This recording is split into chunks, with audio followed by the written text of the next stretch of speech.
Okay, this is going to be my review and thoughts of my new Axial Yeti Ready to Run kit. At the time of this vehicle, the kit version is not available to me here in Canada, so I went with the Ready to Run.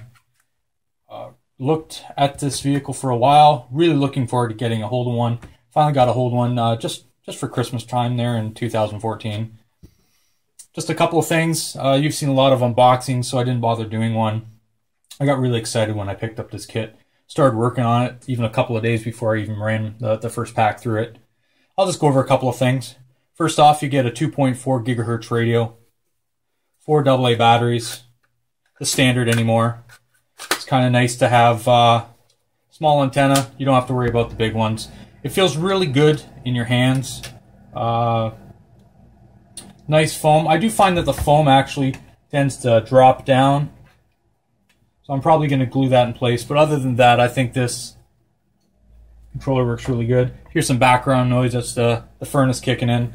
It's about -10 here and it's getting cold outside. Okay, what else it comes with is, of course, your manual. I find this manual is great if you only want to know how to, I guess, set it, not even set it up, just learn the basics about electronics and the part numbers of what you're going to need. This doesn't give you any setup instructions for shock fluid, what type it is, how to install things. It's basically just kind of a go through quick troubleshooting manual as far as I'm concerned. So I have broke a couple pieces on this. So for me to find out how to fix it, etc., I actually had to go on Axial's website and download the actual kit manual. Now the kit manual has everything that you need on it, which is great on how to put everything together, all your settings. Just in case you're wondering, the shock oil for the front is 30 weight and 10 weight on the back. This has no literature of that, so I did have to reference that. That being said, even the kit manual, not that I could find, someone can correct me, but it didn't even tell me what stock positions I'm actually supposed to have these threaded down. So I just kind of went by a general level and went from there. Okay, so that's basically everything that comes in the box. It does come with spare parts. This is my first Axial, so it comes with a plethora of parts for the kit, not for the kit. It comes with 3 different helmets. You have your motocross helmet, your race car helmet, and then I went for the skull helmets. Excuse me, can you grab a coffee? Okay, so kind of on with my initial thoughts. I think it's really, I guess I'll do the bads first. First off, everybody's complaining about the wheels not staying together and shearing the rear hubs. Both of those did happen to me. So you'll have the front hub. Let's see if I can get a light here. Front hubs, not a problem. I don't think you're going to strip those out. You might. I just made sure that I always kept them tight. But after 3 or 4 packs, that's what happened to the rear plastic hubs. Now, I did contact Axial, and they were really, really good about it. And they're sending me the new updated hub kit, which I'm really excited about. And hopefully we'll get that in the next week or so in the mail. Since it is coming from the States, living here in Canada, we have to wait go across the border and all that good stuff. So, but not that that matters because I've broken a couple other parts. Availability for that isn't actually till mid-January to end of January, so I actually ordered some aluminum upgrades. I'll get into that later. Another thing that I've found on the Ready to Run also is the shocks. All 4 shocks were leaking pretty much right out of the box. So I cleaned them up, wiped them down. The fluid level was low in all 4 corners, so I topped them up again with a 30 on the front, 10 in the back. I've put about 4 packs through them. Well, actually, after I've done that, I ran 2 or 3 packs in, and they were really low again, so I topped them back up, and I've already ran 3 packs through them, and I can see that they're seeping on all 4 corners. So I'm going to contact Axial to see if they'll do anything for me on that. I don't know if they will. They're really, really good with the wheel hubs. So that being said, I'm really hoping they'll help me with some advice. I did go on their website to their help section, and it shows you how to rebuild the shocks. I'm thinking in kit form, I really shouldn't have to do that. I've already cleaned them up and refilled them. So let's see what happens. If anything negative happens with it, I will let you know, or positive, either one. That being said, this is my own fault, but still kind of a little disappointing. I don't know the names here, so just give me a second. After coming off a jump that was about 2 feet high, it landed on the front corner. Now, granted, it was a little cool out, but I was running a Traxxas Emax at the time, and was running it way harder, and nothing is broke on that.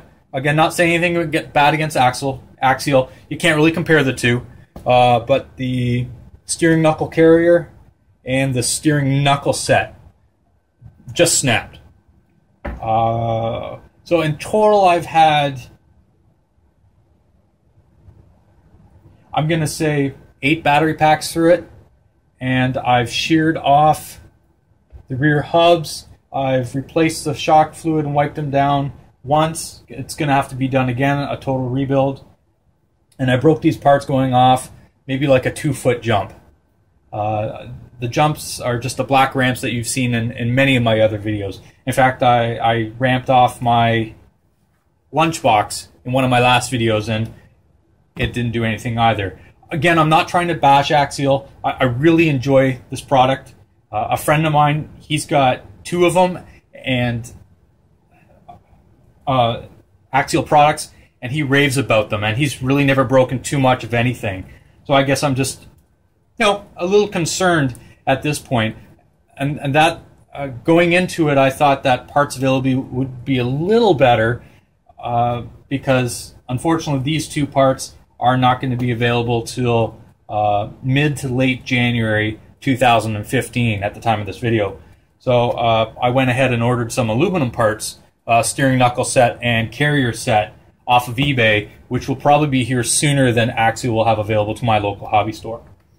Okay, so with those negatives out of the way, let me say that this thing is amazing. I absolutely love the Yeti. I know up to this point it's been all kind of bad news, but I figured I'd get the bad out of the way before you get to hear the good and leave on a positive note. This thing handles unlike any RC I really have. It's fun. The steering is amazing. The traction is awesome. When it does jump without breaking anything, it lands perfect. It is a lot of fun. That being said, if you're running yourself a 2S LiPo, you're going to probably find this thing's a little slow. That being said, it's a rock racer. Not supposed to go super, super fast, but not supposed to go crawler slow either. So on 2S, no problems. And you know what? I think on 2S, you could probably run it all day long and probably not break anything except for the rear hubs. There's Mr. Negativity again. Sorry about that. But 2S works really well.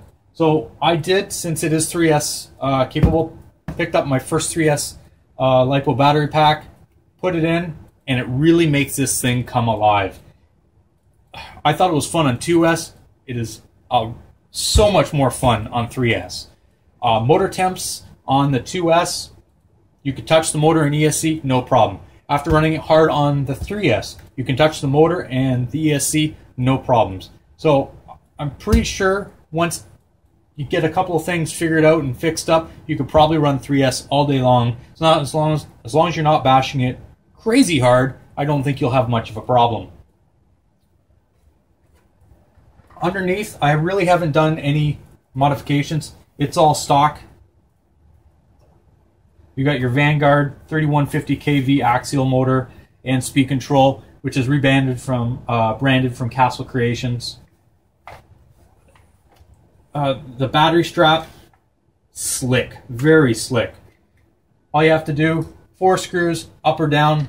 If it's a 2-cell or 3-cell LiPo battery, what I did is actually just made this little foam insert So when I'm running a 2S battery, I just put that foam insert underneath, makes it the height of a 3-cell. Now I don't have to change this all the time. Super easy, nice, convenient, whatever. So no complaints with the battery compartment. Everything else fits and works really well. Unlike the kit form, it actually doesn't come with any of the links that are adjustable. To be honest, I never touched those anyway, unless I hit something so hard that I've actually taken my alignment out. Then I adjust the toe and the camber back and just keep on bashing. So to me, that's really not much of a negative. One thing I did find is when jumping, the front end seemed to catch. So what I did is I just took a 3mm piece of aluminum, bent it up and made a front bumper protection plate, and that works fantastic. I noticed a lot of guys online, and even the kit comes with aluminum links here. So basically I just took some aluminum, cut it up, sandwiched it between the plastic parts, upper and lower, and it works great. I probably would have worked great without doing that, but I think it works great as it is. So all in all, I mean, out of a 10, I'm probably going to give this a fairly low rating. I guess maybe 7 isn't that bad. It's not that low. Just because of some of the problems I've ran into it. Again, Axial is going to replace those hubs for free. I'm going to talk to them about the shocks. Hopefully they can either give me tips or I can get something figured out on that. The steering servo works really well. The ESC and motor combo is fabulous. No complaints. Adjustable battery, awesome.